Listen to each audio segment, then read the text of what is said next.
um desafio para você quando você está diante dessa criança, na sua sala de aula, que você começa a ter dúvidas de como atender essa criança, de como ensinar essa criança. É desafiador para você entender como essa criança com TEA, com deficiência intelectual, aprende? É um desafio para você saber quais recursos que você vai utilizar, estratégias pedagógicas, práticas, para fazer com que essa criança saia do nível onde ela está e vá para um próximo nível? Mara, como que eu ensino essas crianças? Mara, como é que essas crianças aprendem? Como é que eu posso ser um melhor mediador dessa aprendizagem de forma mais fácil? Quando eu falo fácil, eu não estou falando de qualquer coisa, não. Mas que não seja de uma forma complicada. A gente não precisa complicar as coisas. Existem caminhos, existem estratégias cientificamente comprovadas, estratégias que dão certo e que nós podemos aprender com pessoas que já passaram por esse caminho, que já aprenderam, que já erraram, que já testaram. Atividades práticas, inclusivas. E agora, é isso que eu quero mostrar para vocês. Eu quero mostrar atividades, eu quero mostrar novas estratégias para vocês trabalharem com essas crianças. Antes de qualquer coisa, nós precisamos explicar que quando uma criança chega até nós, diagnosticada, ou que nós percebemos que essa criança tem algum tipo de deficiência e ela é intelectual, ou esse atraso, ele vai apresentar algumas limitações, ok? Então, eu não posso oferecer para ela a mesma, aliás, cobrar dela a mesma coisa, a mesma intensidade que um outro aluno faria.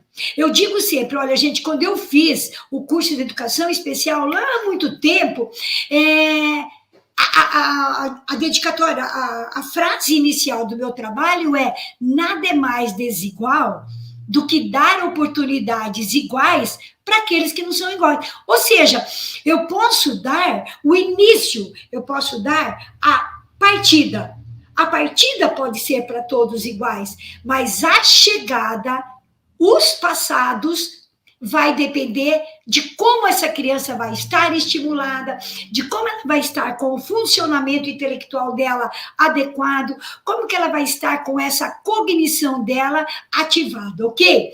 E aí, a gente vai ver que a criança com DI, ela vai ter uma capacidade menor de aprender como as demais. Outra dificuldade é desempenhar papéis sociais. E, às vezes, ela tem dificuldade até no plano do AVD, que são atividades da vida prática, da vida diária, ou seja, cuidar de si próprio. Então, uma criança que vai precisar de um olhar mais atento, mais amigo, mais acolhedor, porque, gente, apesar de todas essas dificuldades, de todos esses impactos que vai dentro da esfera social, até as limitações na atenção, na memória, na percepção, muitas vezes na linguagem, dificuldade para solucionar um problema. Às vezes o problema é tão fácil, e eles têm uma dificuldade imensa. Você fala, meu pai, como é que ele não consegue entender? Vai aqui uma dica, gente. Tudo que é muito fácil para você é extremamente difícil para eles. Ok? Então, vamos lembrar disso daí agora. Em resumo de tudo isso, uma criança que apresenta uma dificuldade intelectual, como ela tem dificuldade para memorizar alguma coisa, entender conceitos, compreender as explicações que vocês vão dar, tenha em mente que você precisa ter aqui, ó, sabe aquela cartinha na manga? Sabe aquela criatividade que todos nós professores temos, e eu acredito que você não seja diferente? Para quê? Para explicar de uma forma diferente aquilo que aluno não conseguiu adquirir. ok? Então, vamos entender um pouquinho o que é essa deficiência intelectual. Quando é que eu posso dizer que essa pessoa tem ou não tem uma deficiência intelectual? Vamos lá, gente. Quando nós falamos em comprometimento cognitivo, muitas vezes a gente fala, nossa, ela vai numa psicóloga, faz aquelas avaliações, né, de inteligência e dá uma inteligência legal, dá um QI, um coeficiente de inteligência adequado. Por que ela não dá as respostas devidas? Porque esse comprometimento cognitivo é diferente do comprometimento intelectual. Às vezes, a criança até tem uma boa inteligência, até ela tem uma boa vivência e tudo mais, só que ela não sabe adequar isto,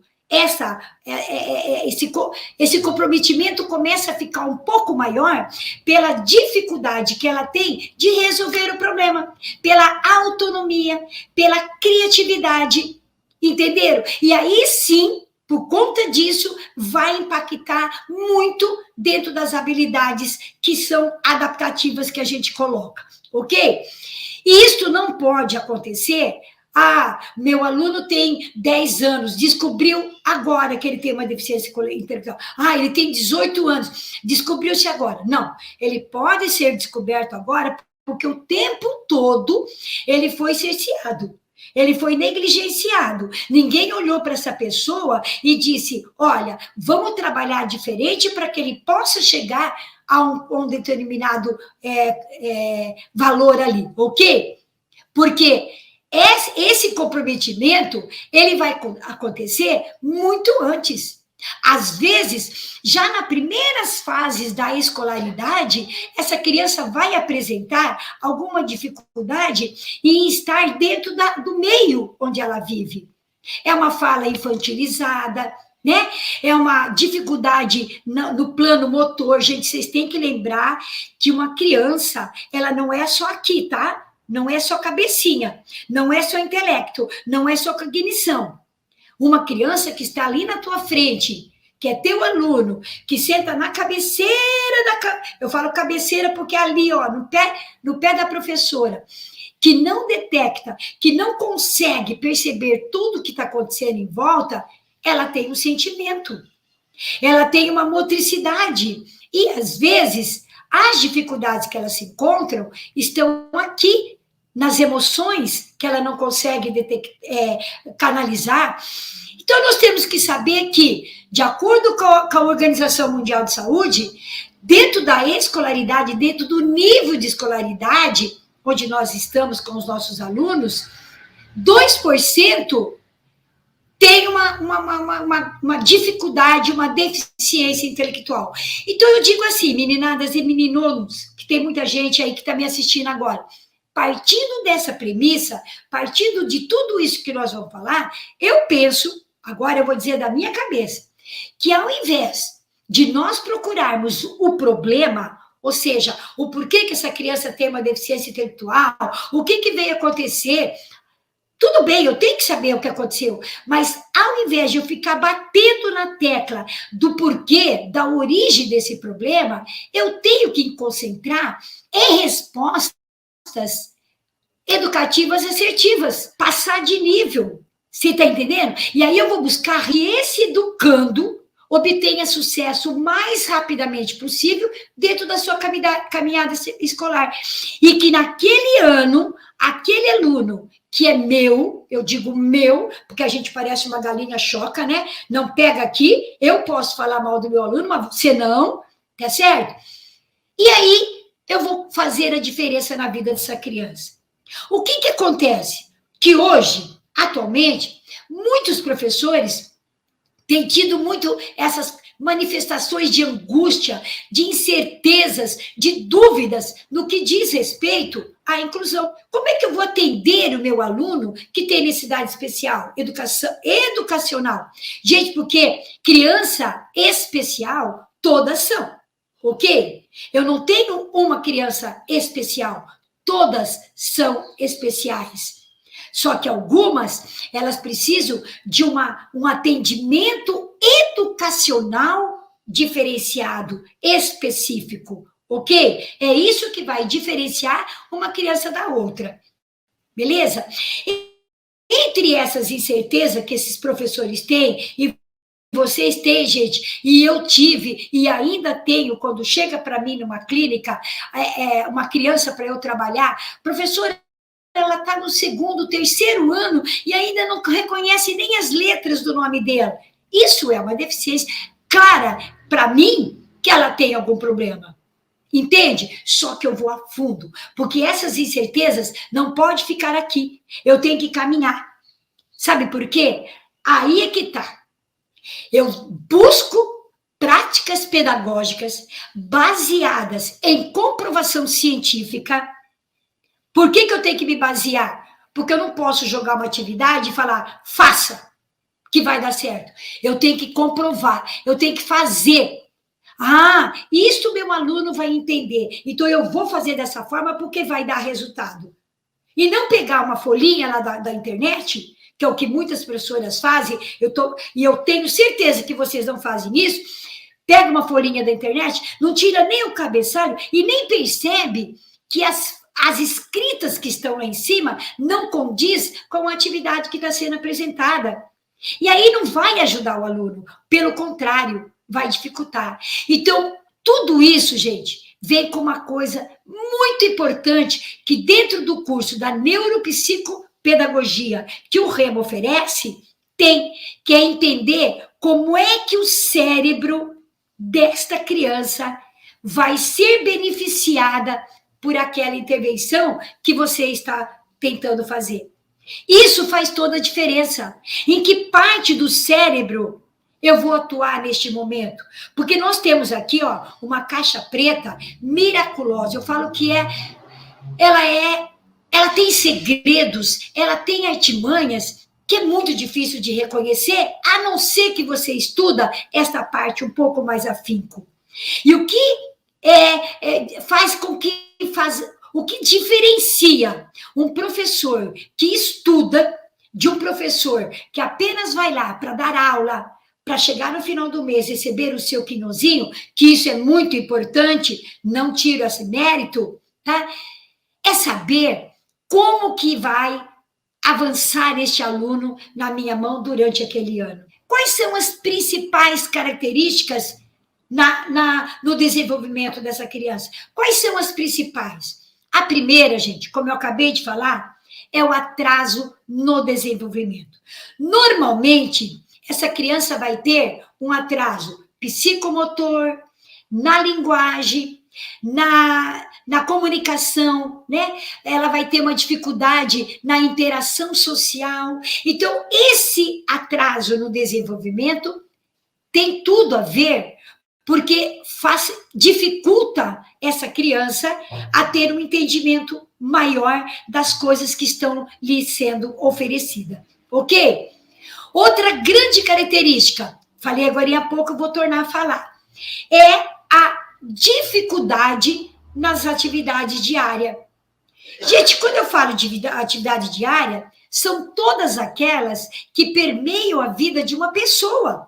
Comer sozinho, tomar um banho sozinho, se vestir, calçar uma calçada. Agora, se há de conviver comigo, que criança, você vai falar, professora, mas me conta uma coisa, tem a criança aí que não sabe calçar um sapato, não sabe pôr uma roupa, não sabe comer sozinho, não sabe nem montar, nem arrumar o materialzinho dela sozinho, mas ela sabe ligar um computador sozinho, ela sabe ligar uma internet aí, um celular sozinho. E aí, professora, como é que faz? Ela está com dificuldade? Sim, querida. Aí existe uma coisa que nós chamamos de motivação. O que é que está motivando ela? Então, que recompensa que ela vai ter em fazer uma tarefa do dia a dia? Nenhuma. Ela não está nem aí se ela aprendeu ou deixou de aprender. Agora, o interesse que ela tem em ver um filminho, em ver um joguinho, faz toda a diferença. Entenderam? Então, tudo está ligado ao interesse, à motivação. E o terceiro grande grande característica é a inabilidade de interação social. Por quê, gente? Vamos pensar assim. Quando uma criança tem uma deficiência intelectual, ela vai estar abaixo do nível esperado para a idade em que ela está. Então, vamos supor assim, ela tem lá 8 anos, ela deveria estar pensando, ela deveria estar agindo, ela deveria estar se conectando com pessoas de 8 anos. Então, a fala, os interesses, todos de criança vai fazer diferença. Ela não vai ter essa habilidade. Pelo contrário, ela vai estar abaixo da idade. Então, ela vai responder por uma criança de 5, 6 anos, mais ou menos, dependendo do grau da dificuldade dela, ok? Isto é a inabilidade da interação social. Então, ela nunca vai estar de acordo com o nível de amigos. Ou é muito para cima, ou é muito para baixo. Então, quais são os sinais precoces que nós vamos poder ver nessa criança? Precocemente, quando eu digo, é assim, ó, lá na educação infantil, tá certo? Lá no primeiro, segundo ano, quando todas as crianças já estão se adaptando à escrita, à leitura, né? Aos interesses daquele nível, e ela ainda está abaixo, né? Então, quais são os primeiros? Primeiro, hipotonia. O que é hipotonia? Olha, dentro da parte da neurociências, existe um carinha dentro da neuropsicomotricidade que se chama Alexandre Luria. Ele colocou todas as nossas divisões cerebrais aqui em blocos. E aí ele disse que a criança, ele afirma que a criança, quando ela é pequena, que ela tem que engatinhar, que ela não pode ficar muito tempo no colo, que ela não pode ficar muito tempo no berço, porque ela tem que explorar. E esse explorar ambiente, caminhar, se enfiar debaixo de mesa ou coisa parecida, vai favorecer a hipotonia ou a hipertonia dessa criança. Então, quando a criança não tem essa possibilidade de fazer esse movimento, de pegar um lápis adequadamente, de não fazer um recorte legal, de fazer amassado ou coisa parecida, isso vai dificultar a habilidade manual, obviamente o atraso da linguagem, porque a hipotonia vai dar uma dificuldade aqui, ó. Então, vai ficar com aquele queixinho meio caído, né? Que aí vai ter que ir para as fono e tudo mais.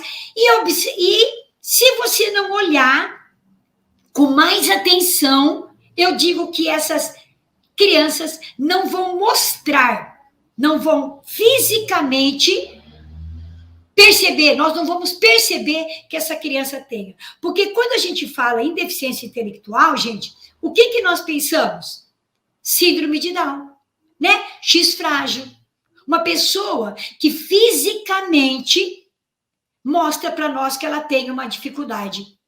Quando, na verdade, uma porcentagem muito grande, ela não denota no parte do físico, e sim nas atividades.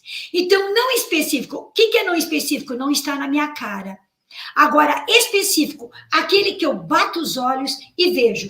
É uma criança que é muito passiva, né? Que não tem autonomia nenhuma, que tem uma dificuldade de aprender mesmo as coisas que são assim, ó. Minha querida Alexandre Luria, Lidiane, mesmo que sejam umas coisas assim, minúcias, sabe? Uma coisinha simples. Ela não consegue detectar, né?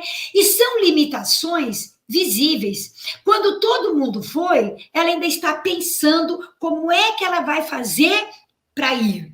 Entende, gente? Então, se torna um pouco, assim, como que eu vou dizer, mais dificultoso para a criança acelerar, chegar ao mesmo patamar.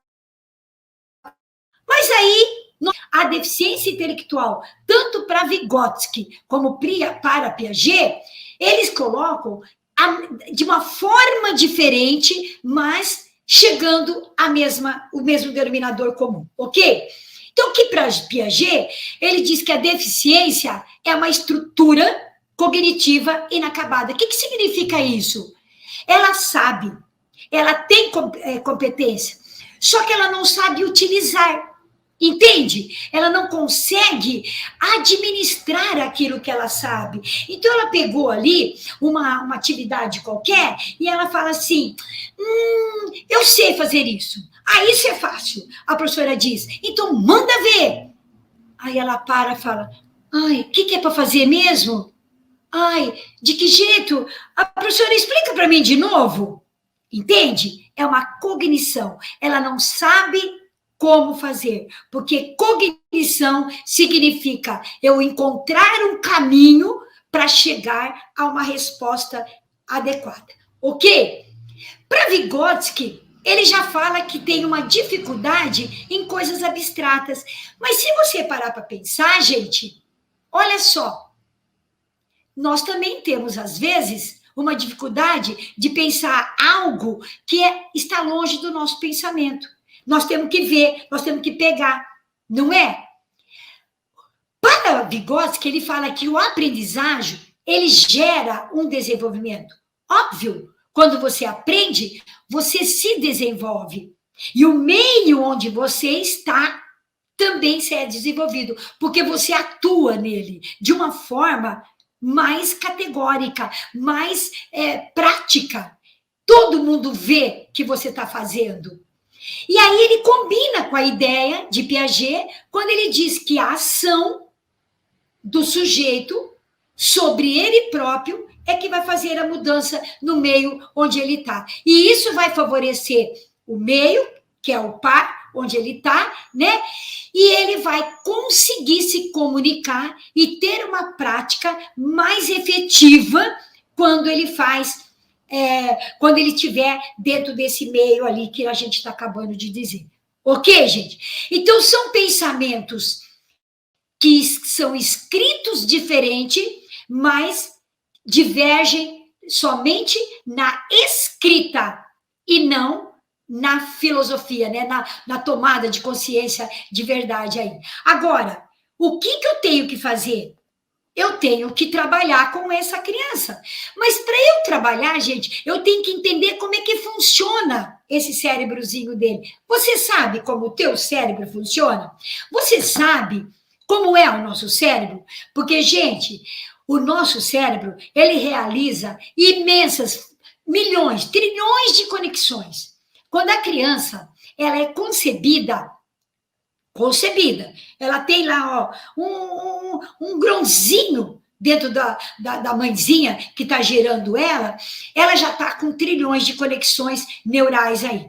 De acordo com a necessidade que essa criança tem, que essa pessoa vai enfrentar, essas conexões passam a se desenvolver, e como o professor que vai vir em seguida, que é o professor Wesley, uma vez eu assisti a palestra dele e eu achei maravilhosa o exemplo que ele deu das conexões. Ele falou que quando os neurônios se conectam, é porque eles estão fazendo fofoca. E quando há uma fofoca, esses neurônios, eles aumentam. Não é assim com a nossa fofoca? Quando você faz... Olha, alguém falou isso para mim, aí você passa para outro, que passa para outro. Todo mundo está sabendo? Quando os neurônios se encontram, é assim que acontece quando há o aprendizado, quando há o interesse, quando há a motivação. E aí a criança se adapta nessa tentativa de melhorar, de aperfeiçoar essa habilidade que ainda às vezes não está visível, que não estão visíveis para nós, através do quê? Das nossas estimulações adequadas, assertivas e que pode fazer toda a diferença durante todo o desenvolvimento desse aluno. Mas aí você vai perguntar, professora, lindas palavras, como eu li aí, ó, linda explicação, muito boa explicação, mas e agora? Como que eu posso fazer isso? Qual que é a prática? Quanto mais eu estudo sobre o cérebro, não só da criança com DI, mas de uma criança normal, de uma criança, de um adulto, de um TEA, Quanto mais eu estudo, mais eu me apaixono, mais eu tenho vontade de aprender. E isso que vai diferenciar o trabalho de vocês na sala de aula depois, sabe? Sabe por quê? Porque conhecer esse mecanismo cerebral, a forma como o teu aluno aprende, o nível de cognição, que são diferentes, você vai fazer toda a diferença. E isso são tópicos essenciais que nós precisamos saber para adequar a atividade dentro da habilidade que o aluno tem. Porque todos têm habilidade, gente. Basta apenas você descobrir qual é a habilidade. O que a criança sabe fazer? Quando eu pego uma habilidade e trabalho com aquela, outras se ramificam, outras habilidades surgirão, e agora eu falo de quê? De alguma coisa que vocês já viram e já ouviram, que significa plasticidade cerebral ou neural. Uma coisa importantíssima saber, gente, nem todos os deficientes intelectuais necessitam de apoio em todas as habilidades adaptativas. Nem todos. Por quê? Porque alguns já têm bem liberado. Então, o que nós temos que saber? Identificar quais precisam de serem trabalhadas. Ok? Quais que precisam? Agora, como que eu vou saber quais habilidades ela precisa se eu não sei nenhuma parte do cérebro? Não sei nem o que é. Não sei nem o que tem aqui dentro. Eu não sei nem como é que está sendo dividida o meu cérebro. Não dá. Entenderam? Não tem como. Então, eu preciso entender e fazer igual essa chargezinha da Mafalda aí, quando ela diz assim, ó, olha, eu não sei se tudo que vai me ensinar vai caber aqui dentro. Tá bem? Olha lá, ó. Eu coloco um elástico, coloco aqui, meço minha cabeça, dou uma olhadinha, e observo, será que tudo que os professores vão me ensinar lá na escola vai caber aqui? Não sei. Vai depender do quê? 3 itens diferentes. E muito importante. E ter uma aptidão para aquilo que eu estou querendo fazer. Ter uma evolução, mas para eu ter essa evolução, eu preciso estar estimulada. Eu preciso estar contemplando tudo aquilo que a professora falou, e eu preciso ter atividades contemplativas e que sejam assertivas. Se meu aluno está nesse patamar, eu não posso dar para esse. Eu tenho que chegar degrau para degrau para que ele não possa cair. Então, toda vez que eu vou oferecer algo novo, eu tenho que voltar ao anterior para perguntar: o que você lembra disso? Ah, eu estou estudando substantivo. Ah, tá. E o que é substantivo? Agora, vamos estudar, então, um adjetivo para esse substantivo? Como que é isso daqui? E aí, eu vou aumentando o grau de dificuldade para que essa criança cresça cada vez mais. Ok? E aqui eu deixo, gente, para vocês algumas sugestões, porque eu sei que essas crianças, elas precisam de sugestões. Eu não tenho como fazer com que essa criança atue sem ter pistas, sem ter atividades contemplativas, assertivas, como eu acabei de falar, sem motivar. E não adianta eu ficar através de folhinha, xerocada, bonitinha para minha criança pintar. Olha só, vou contar para vocês uma coisa. Eu fui, como psicopedagoga, a gente vê assim de tudo, né? Neuropsicopedagoga, então, você vê cada coisa que você fala, meu pai, não acredito que nos dias de hoje uma professora ainda faça isso. Mas fez. Eu fui visitar uma escola, fui conhecer a sala do meu aluno, né, que tem uma deficiência intelectual, e quando eu cheguei, ele ficou todo eufórico, veio lá, me abraçou, porque eles são muito carinhosos, porque eles se apegam a essa situação, né, a amizade, a afeição. E aí a professora estava dando aula de ciências. Ok, para todo mundo. E sabe o que aquele meu aluno estava fazendo, gente? Pintando um desenho. Nada a ver. Pintando um desenho. Aí eu disse para ela, professora, por que ele não está fazendo a mesma atividade que todos? Ah, mas é porque ele não consegue. Calma aí. Se ele não consegue, ele vai ter que tomar né? Você vai ter que criar uma forma de ele chegar mais próximo. Porque ele ficar pintando um desenho vai tirar muito mais a atenção dele do que o que a senhora está ensinando. Então, não dê essa atividade para ele de pintura, porque isso não vai levar a nada. Faça ele interagir com a turma. Faça uma atividade prática. Traga frutas para a tua sala de aula. Você está dando sobre frutas? Pensa para cada criança trazer uma fruta. Faça aí um suco de uma fruta. Peça para a tua criança trazer para a escola uma receita com aquele tipo de fruta, né?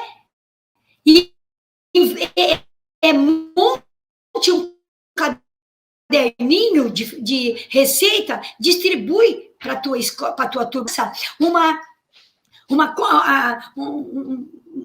chama os pais para poder participar de um evento ali, utilizando as receitas que eles confeccionaram. Isso faz toda a diferença.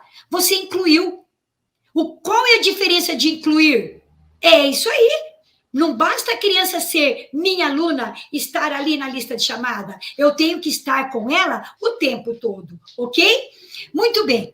Vamos lá, então, primeiro. Olha, sugestões de atividades, tá? Olha só, gente.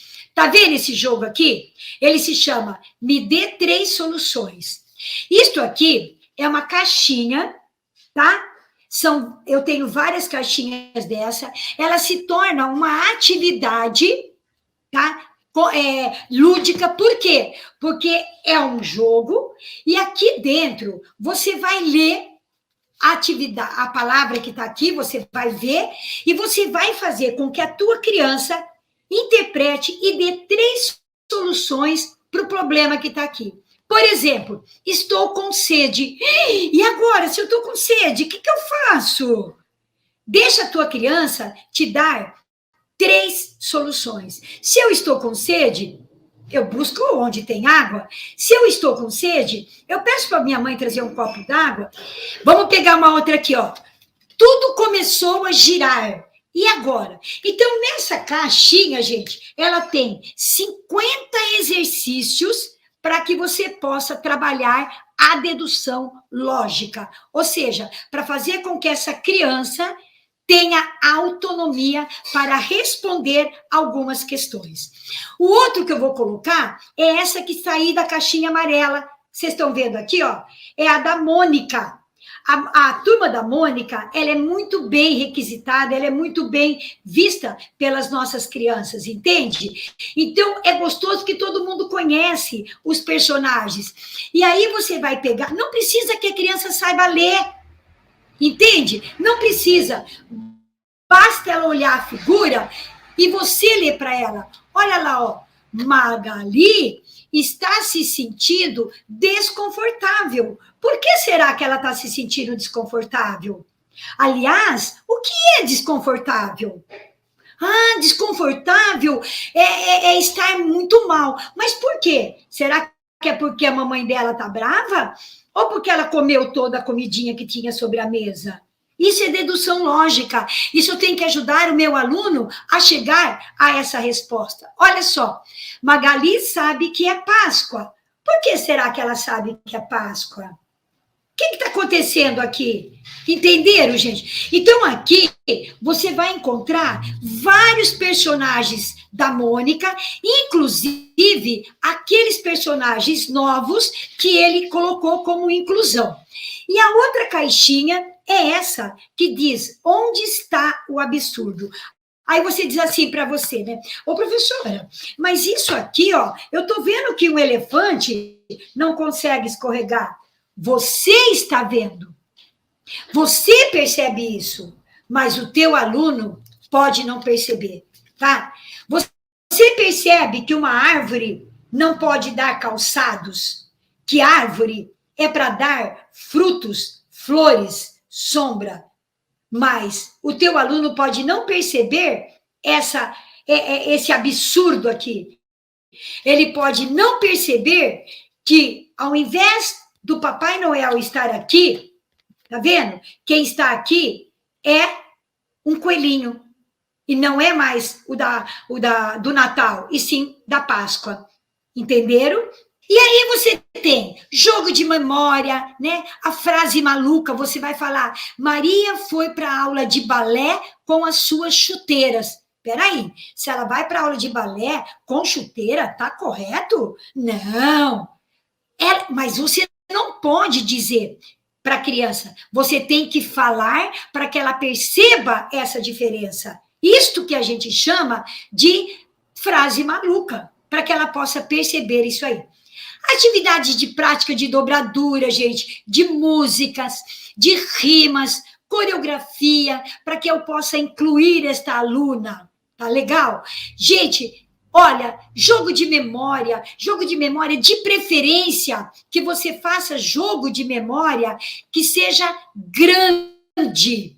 Olha essa atividade, que legal que você pode construir aí com seus alunos, para seus alunos, de acordo com o nome dele. Olha, do lado de cá, você tem várias figuras. O que a criança vai fazer? Ela vai recortar cada figura e colocar dentro dos 6 quadradinhos aí, de acordo com o nome. No meu caso aí, eu coloquei Fernanda e Vitor. Então, o que a Fernanda vai colocar nos 6 quadradinhos dela? Vai colocar o fósforo, vai colocar o figo, vai colocar a faca. O Vitor vai colocar o vaso, a vassoura, a vela, o vinagre, o vinho. Entenderam? Eu estou trabalhando alfabetização, eu estou fazendo uma interação e, obviamente, gente, eu não estou deixando meu aluno para fora. Esse material, gente, eu comprei pela internet no Amazon, ok? No Amazon. Lá tem várias opções, tem muitas situações diferentes e que você pode trabalhar tranquilamente com a tua turma toda, porque elas vêm 40, 50 fichas cada caixinha. Então, você pode colocar 2, 3, pode colocar o teu aluno com deficiência intelectual dentro de um grupo para ele poder interagir e fazer a interação social um pouquinho maior, ok? Temos aqui, então, descobrindo a sílaba. Olha que legal. Você está trabalhando a coordenação motora fina, porque você está fazendo um movimento de rosca, ao mesmo tempo, em cima de cada tampinha, onde ele vai rosquear no gargalinho, ele tem a sílaba. Então, ele vê lá que tem uma vaca e tem a sílaba vá, e assim por diante, tá? Esse material de baixo, acredito que todos tenham na vossa escola, ok? Olha que interessante esse material. Aqui você trabalha as formas geométricas e as cores, não é isso? Mas eu vou falar uma coisa para você. Se você fizer um painelzinho como esse, uma ficha como essa, gente, isso aqui eu fiz na internet. Eu fiz lá, eu mesmo que fiz. Colei numa capa de caderno, daqueles cadernos pequenos, plastifiquei para que eu possa ter por mais tempo, e aí a criança não vai fazer aqui aleatoriamente, porque eu tenho que trabalhar com ela as dificuldades, e ela vai ter, então, um comando, ou seja, que cor que é o triângulo que ela vai pôr? Amarelo. Que cor que é o círculo? Azul. Que cor que é o retângulo? Verde. Que cor que é o quadrado? Amarelo. Então, ela vai fazer dispondo da forma que está aqui. Entenderam? Porque daí ela já vai estar trabalhando as cores, sim, mas a sequência tão importante para se ter uma continuação do trabalho, tanto na leitura quanto na escrita. O outro que eu quero mostrar, só me deixa mais um pouquinho, só deixa eu pegar aqui, é a casinha, que é um pouquinho mais difícil. Porém, você pode fazer com papelão, você pode fazer com EVA, de cores diferentes. E aqui você tem, gente, ó, a tabelinha de novo. Chaminé, telhado, janela, porta e o corpo da casa. E por onde que a criança vai trabalhar? Pelo corpo da casa. Observa, você está trabalhando, por exemplo, lá em geografia, tipos de moradia. Se você der um material como esse para o teu aluno com deficiência intelectual fazer, você acha que ele não vai estar inserido no grupo? Claro que ele vai estar. Principalmente se você der isto daqui, uma ficha como essa, mesmo que ele não saiba ler, você pode ler para ele, ou então você vai colocar o desenhinho do corpo da casa, porque, obviamente, gente, que você vai colocar cada parte o nome. O que é isso daqui? Ah, esse é o corpo da casa. Inicial. Esse aqui é o corpo da casa, professora. Esse quadradinho menor é a janela. E esse daqui é a porta. Você pode usar a escrita. Você pode aproveitar, utilizar outras situações, ok? Deixa aí que eu vou mostrar mais um outro, ok? Olha só, esse daqui é uma delícia, gente. Em papelão, tá vendo? Com contátil, números bem visíveis, tá certo? Olha lá, bem visíveis. Com esses números, eu coloquei com adesivos. E aqui no saquinho, ó, eu tenho as fichas também. Ele vai procurar aqui onde é que tirou igual ao que está aqui na fichinha, entenderam? E vai pôr em cima. E aí, você vai trabalhar maior, menor, par, ímpar, tá? Sequência numérica, quantificação. Tá vendo, gente? Isso, como a nossa amiga colocou aí, é uma inclusão. Operações simples, tampinhas com elástico e com fichinhas para contar quanto que é 4 mais 1. Então, ela vai pegar 4 tampinhas, mais uma tampinha e colocar o elástico. Olha que delícia! Quem está falando que ela não está fazendo matemática? Só que ela está fazendo de uma forma lúdica, de uma forma prazerosa, gente. Eu sei que dá resultado. Por isso, eu conheço um pouquinho do conhecimento, eu tenho um pouquinho do conhecimento desse mecanismo cerebral. Por isso, eu dou oportunidade para os meus alunos de conhecer, de fazer ações diferentes com a mesma atividade. Então, uma única atividade, um único jogo, você pode fazer de diferentes formas. Ok? E isso é que faz com que tudo fique diferente. Apesar, gente, como eu falei para você, que essa tenha diferenças dentro desse cérebro, é importante você notar que essa criança, ela é única. Ela tem habilidades e limitações específicas. Algumas, como eu já falei, pode ter uma dificuldade de realizar uma tarefa um pouco maior. Outras, não. Não. Agora, é muito importante reconhecer que todos podem ter uma evolução muito grande. Certo? Porque não é porque ele está com a dificuldade que eu vou dizer, tudo bem, ele tem DI mesmo, deixa aí. Não. Por isso, gente, a importância de conhecer e de entender como o cérebro funciona. O cérebro de uma forma normal. Porque daí, você te entendendo o teu cérebro, você vai conhecer e entender o cérebro do teu aluno. Porque daí você pode oferecer suportes mais condizente, mais assertivos, como a criança está fazendo, tá certo? Monitore esse processo de aprendizagem, gente. Faça com que o teu planejamento seja único, mas contemple todos os alunos para que aquele teu aluno seja contemplado também. Esses materiais aí são todos materiais que vocês podem fazer. É com papelão, gente. Não tem nada, não tem segredo nenhum. E você acha que não vai ser facilidade? vai ser muito bom para o teu aluno, porque vai ajudá-lo a desenvolver, a chegar a um patamar um pouco maior, tá?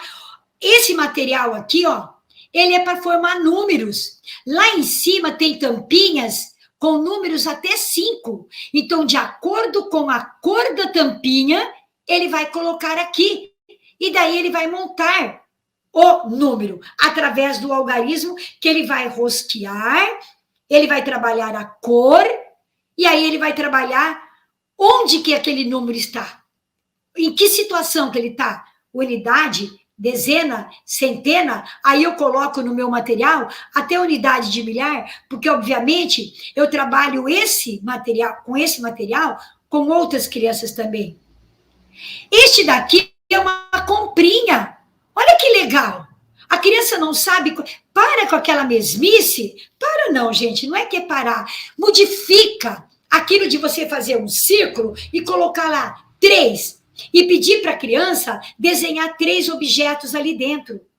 Nesse da comprinha aqui, ó, você tem alguns elementos e aqui embaixo, aqui dentro da cesta, tá pedindo para você colocar ali, você vai colocar velcro e aí vai colocar tantos de peixe, tantos de carne, tantos disso, tantos daquilo. Ok? Finalizo com essa frase que eu acho maravilhosa, que todo mundo tem um professor que ensina com o coração. Você ensina com o coração? Ou você está ensinando só com a razão? Chega lá e pai deu, né? Vamos pensar nisso aí com carinho. E aí, gostou desse vídeo? Então curta para que ele possa alcançar e ajudar mais pessoas. E se inscreva também em nosso canal do YouTube para contribuir aprendendo com a gente sobre esse e muitos outros temas. Ah, e ative o sininho aqui embaixo para receber aviso toda vez que tiver um conteúdo novo. Um abraço e até breve!